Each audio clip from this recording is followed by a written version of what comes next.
आसंता April बैशाख मासर तृतीय तिथि को आमे अक्षी तृतीया भाव में पालन करूँ। अक्षी तृतीयार अर्थ हेउचे जहाँ केबे सरे ना। एही अक्षी तृतीया तिथिटी बा दिनटी सही दिन अटे ଯେଉଁ दिन शुभ फल और सौभाग्यर केबे भी क्षय होई न थाए। एही दिन करा जाइथिया प्रत्येक कार्य मनुष्य को शुभ फल प्रदान करिथाए। एही अक्षी तृतीयार पर्वटी पृथ्वीर रक्षक प्रभु लक्ष्मी नारायण को समर्पण अटे। शास्त्र अनुसार एपरी मान्यता रही माता गंगा स्वर्गरु धरित्री को एही दिन आसीथिले।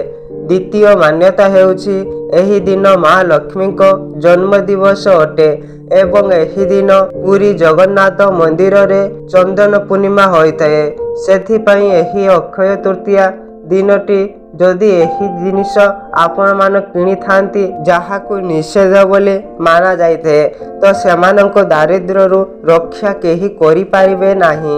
एही परि व्यक्ति उपरे संकटर कला बादल घेरी जाइथाए। ईश्वर एही परि व्यक्ति मानकु केबे क्षमा करंती नाही। फलरे एमानंको जीवन को विभिन्न प्रकारर समस्या चाली आसी थाए। सेथिपई भूल रे भी एही अक्षय तृतीया दिन एही कार्य करिबा उचित नुहे।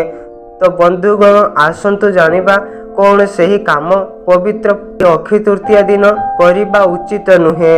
आपण एही दिन पौराणिक कथा अनुଯାୟୀ अलंकार एवं आभूषित मध्य किणी पारिबे। शुभ समृद्धि को वृद्धि करिबा पाई अनेक जिनिष किणा जाइथाए। किछि एमिति जिनिष मध्य अछि जाहाकु किणिबा द्वारा अशुभ होइथाए।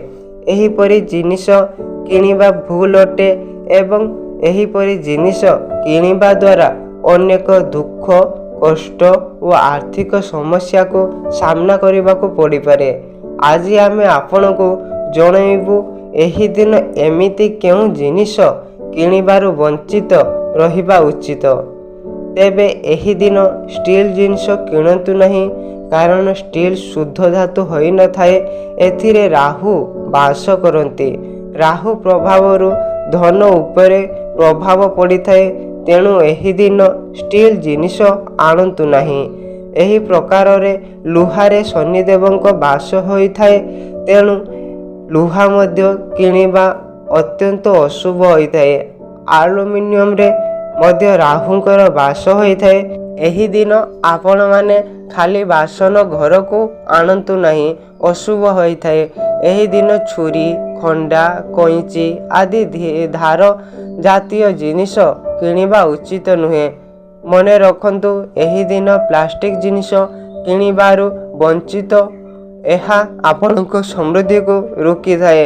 एही दिन काचरे निर्मित जिनिष किणिबा उचित नुहे कारण काचरे मध्य राहुंक वास होई थाए। एही दिन कला रंगर कौनसी जिनिष किणतु नहीं। अक्षय तृतीया दिन अशुद्ध किंबा मिश्रित जिनिष किणतु नहीं अत्यंत अशुभ होई थाए। अशुद्ध तेलर दीप जालंतु नहीं। तेबे झाड़ू रे माता लक्ष्मीकर वास होई थाए।